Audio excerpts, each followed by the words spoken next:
Hi everyone, అందరు ఎలా ఉన్నారు? మేమైతే చాలా బాగున్నాం. మీరు కూడా బాగుండాలని అయితే మనస్ఫూర్తిగా అయితే కోరుకుంటున్నాను అనమాట. మీకు ఎప్పుడైనా మీకు ఒక కొత్త రెసిపీ చూపిద్దామని, కొత్తదేం కాదండి, పాతదే అనుకోండి. కాకపోతే నేను చేయడం అయితే ఫస్ట్ ఇంట్లో బ్రెడ్ అలానే ఉంది, వేస్ట్ అయిపోతుందని అయితే డబుల్ కమిట్ అయితే చేయాలని అయితే అనుకుంటున్నాను అనమాట. దానికోసం అయితే ఫస్ట్ బ్రెడ్ని తీసుకొని ఇలా ఎడ్జెస్ అని 4 ఎడ్జెస్ అని తీసేయాలి. తీసిన తర్వాత ఇట్లా స్క్వేర్ షేప్లో అయితే కట్ చేసుకోవాలన్నమాట. కట్ చేసుకొని ఒక ప్లేట్లోకి అయితే వేసుకుంటున్నా. నేనైతే ఫస్ట్ టైం చేస్తున్నా అనమాట. మీరు ఇంతకుముందు చేశారా? ట్రై చేస్తుంటే కామెంట్ బాక్స్లో కామెంట్ చేసేయండి. చూడండి, దానికోసం ఇంకా బ్రెడ్స్ అన్ని ఇట్లా స్క్వేర్ షేప్లో అయితే కట్ చేసుకున్న తర్వాత దాంట్లో ఇలా ఒక బోగాన్ని పెట్టి దాంట్లోటి ఆయిల్ వేయాలి. ఆయిల్ వేయకపోయినా మీరు ఒకవేళ ఆయిల్ ఉంటే ఆయిల్, లేకపోతే నెయ్యితో కూడా ఫ్రై చేసుకోవచ్చు అనమాట. ఇంకా నేనైతే ఆయిల్ వేసుకున్నాను అనమాట. ఆయిల్లో ఇలా బాగా డీప్ ఫ్రై చేయాలి. డీప్ ఫ్రై చూడండి ఎంత బాగా ఎర్రగా డీప్ ఫ్రై చేస్తేనే డబుల్ కా మీఠా అనేది అంత టేస్టీగా ఉంటుంది అనమాట. ఇది కూడా నేను ఫోన్లోనే చూసి ట్రై చేస్తున్నా అనమాట. అంటే నా ఎక్స్పీరియన్స్ మీతో షేర్ చేసుకోవాలని అయితే ఈ వీడియో చేస్తున్నా. ఇంకా బాగా రెడ్గా అయిపోయిన తర్వాత అయితే బ్రెడ్ బాగా రెడ్గా ఇలా మంచిగా వేపుకోవాలి.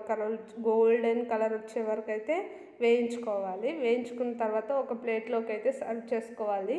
తర్వాత ఒక వేరే బోగాన్ని పెట్టుకొని దాంట్లోకి కొంచెం నెయ్యి వేసుకున్నాను అనమాట. నెయ్యి వేసుకున్న తర్వాత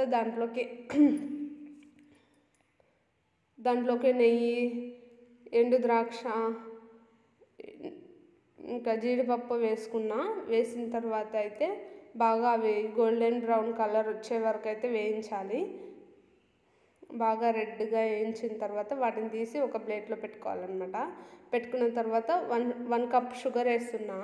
1 కప్ షుగర్కి మనమైతే 2 కప్స్ వాటర్ అయితే వేసుకోవాలన్నమాట.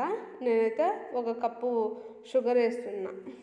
మీరు కూడా ఎప్పుడైనా కానీ కప్పు కొలత మెజర్మెంట్ తీసుకుంటే పర్ఫెక్ట్ అనేది వస్తుందన్నమాట డబుల్ కా మీఠా. అందుకని నేను 1 కప్పు షుగర్ తీసుకొని అదే కప్పుతోటి 2 కప్స్ వాటర్ అయితే వేసుకుంటున్నా. చూడండి, వేసిన తర్వాత బాగా కలపాలన్నమాట. బాగా కలిపితే కింద అడుగంటకుండా ఉంటుందన్నమాట చక్కెర. లేకపోతే ఫస్ట్ మీరు వాటర్ వేసుకొని కూడా షుగర్ వేసుకోవచ్చు. నేనైతే ఇంకా ఫస్ట్ షుగర్ వేసి వాటర్ వేస్తాను అనమాట, ఎందుకంటే నెయ్యి పైకి బాగా పొగలు వస్తున్నాయని. ఇంకా తర్వాత బాగా వేడైన తర్వాత ఒక ఇలాచీ కూడా వేసుకోండి. ఇంకా తర్వాత మనం ఫస్ట్ ఫ్రై చేసుకొని పెట్టుకున్న బ్రెడ్స్ అన్నీ కూడా దాంట్లో వేయించాలి. వేసి ఇలా బాగా ఉడకనివ్వాలన్నమాట. మొత్తము దాంట్లో ఉన్న షుగర్ ఉంటుంది కదా, షుగర్ నీళ్ళు అన్నీ బాగా బ్రెడ్ పీల్ చేసుకొని బాగా ఉడకనియాలి. బాగా అంటే తొందరగా చాలా ఈజీగా అయిపోతుంది ఈ రెసిపీ మాత్రము. బాగా ఉడికిన తర్వాత ఒక 5 మినిట్స్లో ఉడికేస్తుంది. 3 to 5 మినిట్స్లో ఉడికేస్తుంది. ఇలా బాగా దగ్గరికి అయిన తర్వాత పాలు పోసుకోండి. నేనైతే ఇక్కడ ఒక మిస్టేక్ చేశాను అనమాట. వేడి పాలు పోసుకోవాలి, నేను చల్ల పాలు పోసుకున్నాను అనమాట. బాగా ఒక పక్కన మరో పొయ్యి ఉంటుంది కదా, అక్కడైతే వేడి పాలు పెట్టేసుకోండి మీరు. నేను మర్చిపోయా, అందుకని ఇలా ఊరికే పాలు పోసేస్తాను అనమాట. అందుకని పాలు అయితే కొంచెం విరిగిపోయాయి. కానీ టేస్ట్ మాత్రం అదుర్స్ వచ్చిందండి. అసలు ఎంత బాగుందంటే అంత బాగుంది. సేమ్ పాలు విరిగిపోయినందుకో ఏమో కానీ సేమ్ గులాబ్ జామున్ ఉన్నట్టే ఉందండి. చాలా స్వీట్ అండ్ చాలా బాగుంది. మీరు కూడా తప్పకుండా ట్రై చేయండి ఈ రెసిపీ మాత్రం. ఇలా ఇంకా బాగా వచ్చిన తర్వాత బాగా ఉడకవేసి కలిపేసేస్తే మన డబుల్ కా మీఠా రెడీ అయిపోతుంది. ఇది మీకు ఎప్పుడైనా స్వీట్ తినాలనిపించినప్పుడు, లేకపోతే ఏమైనా తినాలి వేడివేడిగా అనిపించినప్పుడు అయితే ఇది compulsory easy and simple recipe అనమాట. ఇంకా చూడండి, ఇంకా ఇక్కడైతే ఒకవేళ పాలు పగిలిపోయినా ఏమవుతుందిలే అని అయితే డబుల్ కా మీఠా ఒక బౌల్లో వేసుకొని అయితే తింటున్నాను అనమాట. టేస్ట్ మాత్రం సూపర్ అంటే సూపర్ వచ్చింది.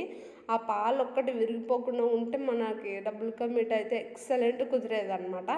కాకపోతే ఇంకా పాలు విరిగిపోయాగా చేసిన మిస్టేక్స్ ఏం చేద్దాం మరి. ఇంకా మీకు కూడా ఎప్పుడైనా ఇలా మర్చిపోయి వంటల్లో ఇలా మిస్టేక్ అయ్యిందా ఎప్పుడైనా? ఒకవేళ అయ్యి ఉంటే కామెంట్ బాక్స్లో అయితే కామెంట్ చేసేయండి హాయ్ అని అయితే. చూడండి టేస్ట్ మాత్రం చాలా అంటే చాలా బాగుంది, కాలుతుంది అనమాట, అందుకే ఉఫ్ఫు ఉఫ్ఫు అని ఊదుకొని అయితే తింటున్నా. సూపర్ వచ్చిందండి.